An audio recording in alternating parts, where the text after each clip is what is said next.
자, 이번에는 거리에 관련된 활용 문제를 한번 보도록 합니다. 많은 학생들이 조금 어려워하기도 하는데 또 한 번 알고 나면 이것만큼 쉬운 게 없어요.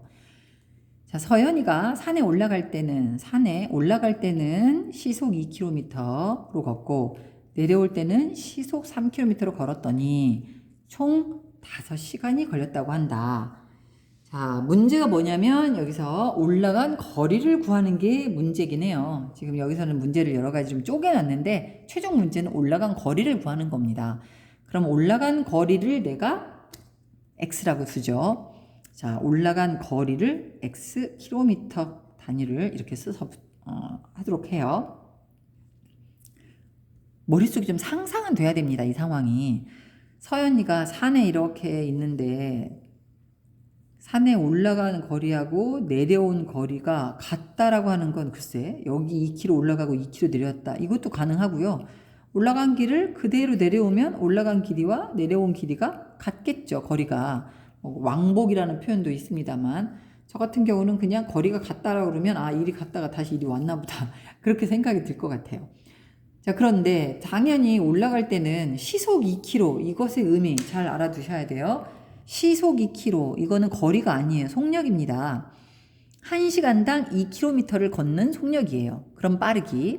그 다음 내려올 때는 아무래도 내리막이니까 좀 빨라졌겠죠. 1시간당 3km 정도를 걷는 빠르기로 오르락 내리락 하는데 총 5시간이 걸렸대요.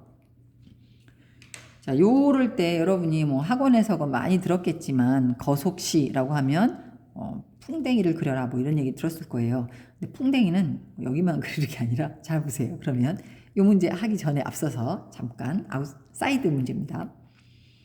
자, 시속 2km로 걸었어요. 그럼 이런 속도를 가진 사람이 3시간을 계속 걸었다면 얼마나 이동을 했을까요? 총 이동 거리가 어떻게 될까?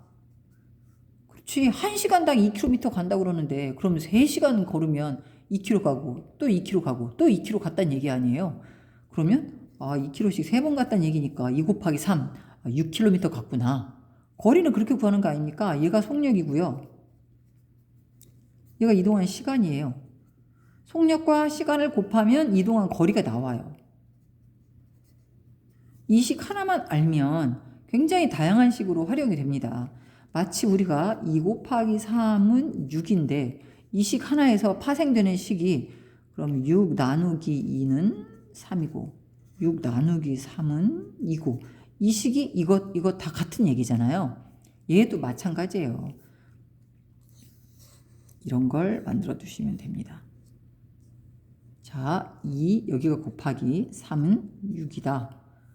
그러면 3은 2분의 6, 즉 이 6 나누기 2는 2분의 6이라고 표현되잖아요.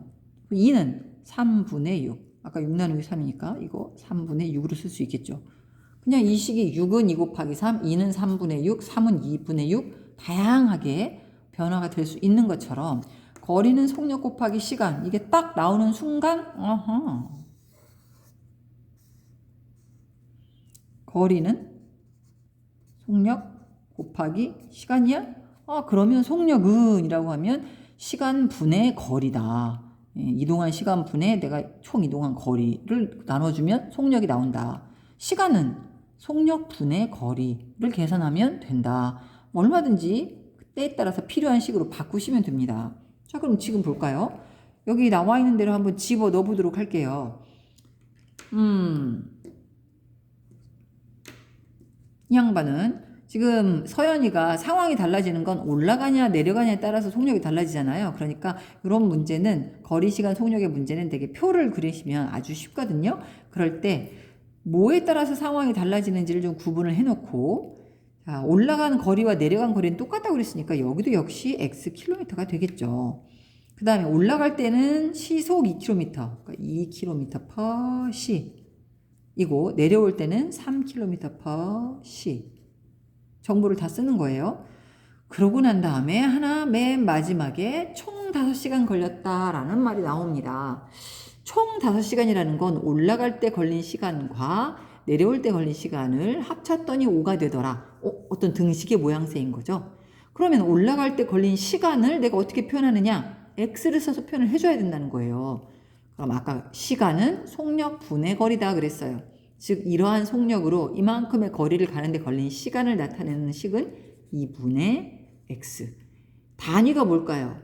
그렇죠. 시간. 3시간 걸렸다, 4시간 걸렸다 하는 것처럼 2분의 x 시간 걸렸다라고 표현할 수 있어요. 그럼 내려올 때는, 그렇죠? 이만한 속력으로 이런 거리를 내려왔을 때는 역시 시간이니까 속력분의 거리입니다. 속력분의 거리 시간만큼 걸렸다 하도 되는 거죠. 그래서 2분의 x 시간 더하기 3분의 x 시간은 5시간이다. 그래서 단위가 다 시간으로 통일이 잘 됐네? 그럼 이 시간 똑 떼고 우리가 방정식을 세울 수가 있는 거예요. 자, 한번 세워보죠. 2분의 x 플러스 3분의 x는 5. 식은 되게 간단하네요. 근데 분모가 있어. 헛글배기 싫어, 분모. 어떻게 없어요? 그치.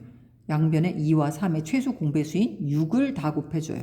여기다도 6을 곱해주고 여기다도 6을 곱해주고 그러면 이 3은 6x 더하기 3, 2, 6x는 5, 6, 30으로 정리가 되네요. 뭐 이항할 것도 없이 x항은 상수항하는 꼴로 예쁘고요. 양변을 x의 개수인 5로 나누어 줘야겠죠? 그럼 등식이 성립을 하니까 그러면 좌변은 x가 됐고 우변은 6이 됐어요. 자, x는 6. 이건 방정식을 푼 거예요. 문제에서 요구하는 답을 써야겠죠? 자, 뭘 내가 x라고 했냐면 올라갈 때 거리라고 그랬습니다. 그러니까 올라올 때 거리는 x가 아니라 이제 6km라고 단위까지 붙여서 잘 써주시면 되겠습니다.